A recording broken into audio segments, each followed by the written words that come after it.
రెండో దినవృత్తాంతాల గ్రంథము 20 అధ్యాయము 1-4. ఇది అయిన తర్వాత మోయాబీయులు, అమోనీయులు, మోయానీయులలో కొందరు దండెత్తి యెహోషాపాతు మీదికి వచ్చిరి. అంతలో కొందరు వచ్చి, సముద్రము అవల నుండి సిరియన్ల తట్టు నుండి గొప్ప సైన్యం ఒకటి నీ మీదికి వచ్చుచున్నది, చిత్తగించుము. వారు హససోన్ తామారు అని ఎన్గేదిలో ఉన్నారని యెహోషాపాతునకు తెలియజేసిరి. అందుకు జాగ్రత్త వినండి. అందుకు యెహోషాపాతు భయపడి యెహోవా యొద్ద విచారించుటకు మనసు నిలుపుకొని యూదా అంతట ఉపవాస దినము ఆచరింపవలెనని చాటిప్పగా, యూదా వారు యెహోవా వలని సహాయమును వేడుకొనుటకై కూడుకొండ్రి. యెహోవా యొద్ద విచారించుటకు యూదా పట్టణములన్నిటిలో నుండి జనులు వచ్చిరి. చూసారండి, ఏం చేస్తారు వీళ్ళు అని అంటే, గొప్ప శత్రు సైన్యము వీరిని దండెత్తి వీరిని దాడి చేయాలని, వీరిని నాశనం చేయాలని వస్తున్నాడు. అయితే అందుకని దావీదు అంటాడు, మరల నేను గుర్తు చేస్తాను, నాకు భయము కలిగిన దినాన, నాకు భయము సంభవించిన దినాన నేను యెహోవాని ఆశ్రయిస్తాను అని దావీదు చెప్తాడు. ఇక్కడ యెహోషాపాతుని కూడా చూసినట్లయితే ఆయన ఏం చేశాడంట, ఇంతమంది వేరే కంట్రీస్, వేరే దేశాల నుండి ఒక్కొక్కరి తర్వాత ఒకరు ఆయనను అటాక్ చేయడానికి, వారి సైన్యాన్ని, ఆ దేశాన్ని పాడు చేయడానికి వస్తున్నప్పుడు ఈయన ఏం చేశాడంటే భయపడ్డాడంట.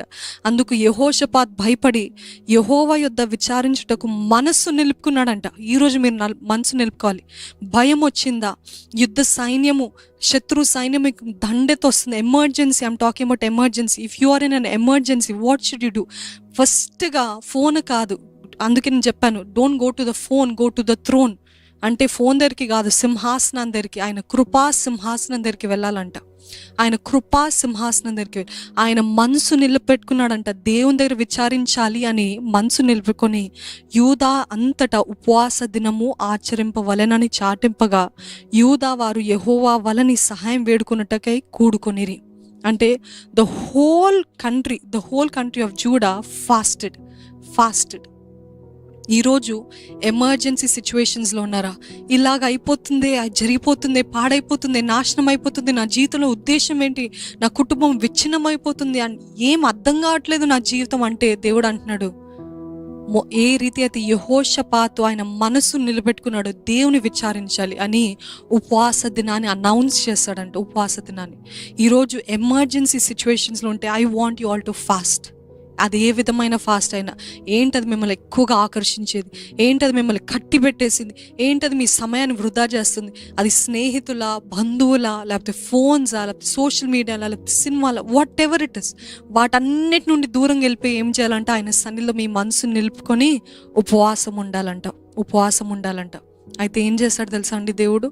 వీరు ఎప్పుడైతే ఇలాగ దేవుని సన్నిధికి ఆయన వైపు తిరిగి ఉపవాసం ఉన్నారో, యూదా దేశం అంతా ఉపవాసం ఉన్నారో, అప్పుడు ఒక్క ఆయుధం కూడా వాడకుండా దేవుడు జయాన్ని ఇచ్చాడంట. హల్లెలూయా. అందుకనే శక్తి చేత కాదు, బలము చేత కాదు, రాజుల రథాల వల్ల కాదు మాకు జయం అనుగ్రహించబడేది, దేవుడు యెహోవాని బట్టే మనకి జయం. ఈరోజు దేవుడు మీ జీవితంలో జోక్యం చేసుకోవాలంటే, దేవుడు మీ జీవితంలో కార్యం జరిగించాలంటే you have to fast. You must fast. అందుకని దేవుడు అంటాడు, యేసుప్రభు ఈ లోకంలో ఉన్నప్పుడు అంటాడు, he didn't say if you fast.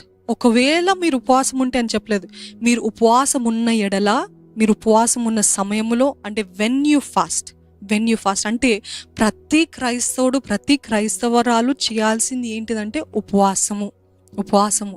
అది శారీరకంగా కానివ్వండి, ఏ రీతి అయిన ఉపవాసమో కానివ్వండి.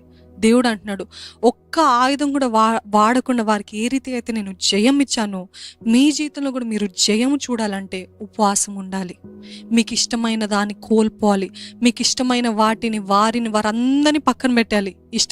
ఇష్టమైన స్నేహితుడు, నా ప్రియురాలు అంటున్నారా, అందరిని పక్కన పెట్టండి.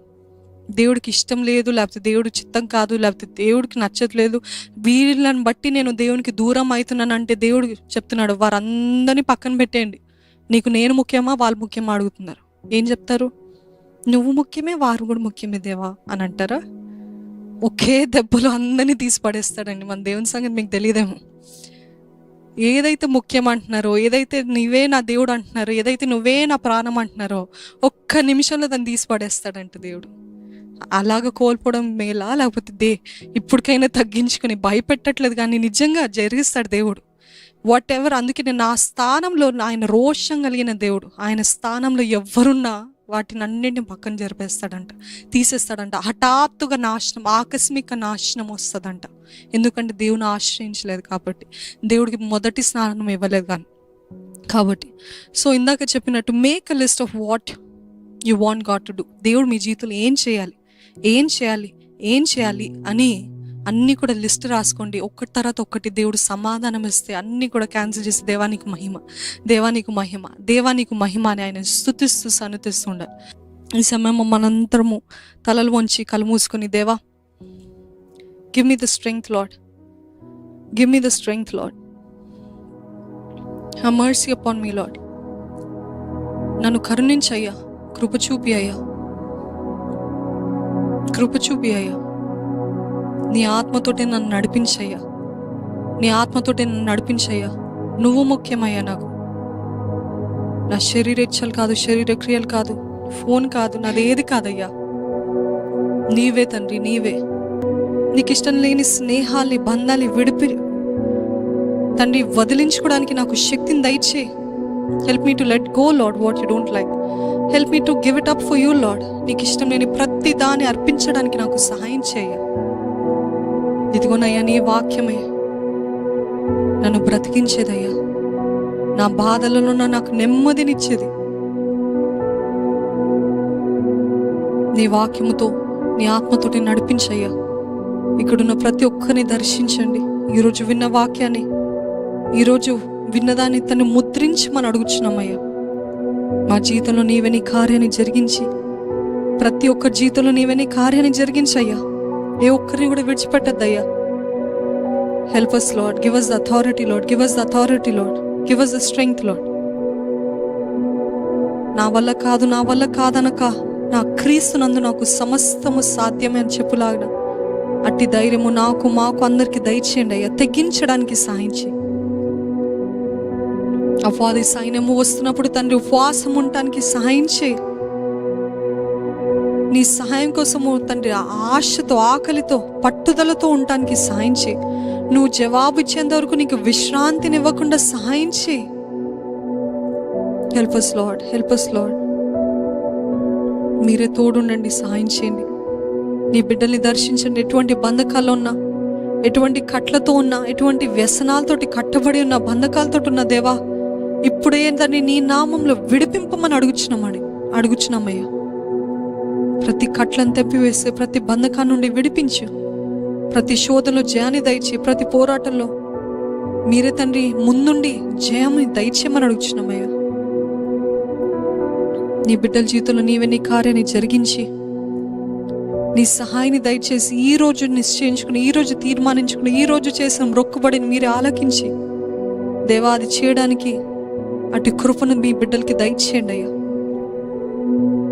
No one has authority over us except you Lord. ఏ అపవాదికి మా పైన అధికారం లేదు, ఎవరికి నా పైన అధికారం లేదయ్యా. కేవలం నీకే, నా కుటుంబం పైన, నా పైన, నా మనసు పైన, నా జీవితం పైన, నాకు కలిగి ఉన్న సమస్తము దానిపైన నీకే అధికారం అయ్యా. నీవే తోడుండి ప్రతి ఒక్కరి జీవితంలో నీ జయాన్నిచ్చి స్వేచ్ఛలుగా, స్వతంత్రులుగా మమ్మల్ని అందరినీ చేయమని, నెమ్మది, తేలిక, విడుదల, ఆశ్చర్య కార్యాలు, అద్భుత కార్యాలు, క్రియలు మా జీవితంలో చూడటానికి సహాయం చేయమని ప్రభు యేసు నామములో అడిగి వేడుకొంచున్నాను తండ్రి. ఆమెన్.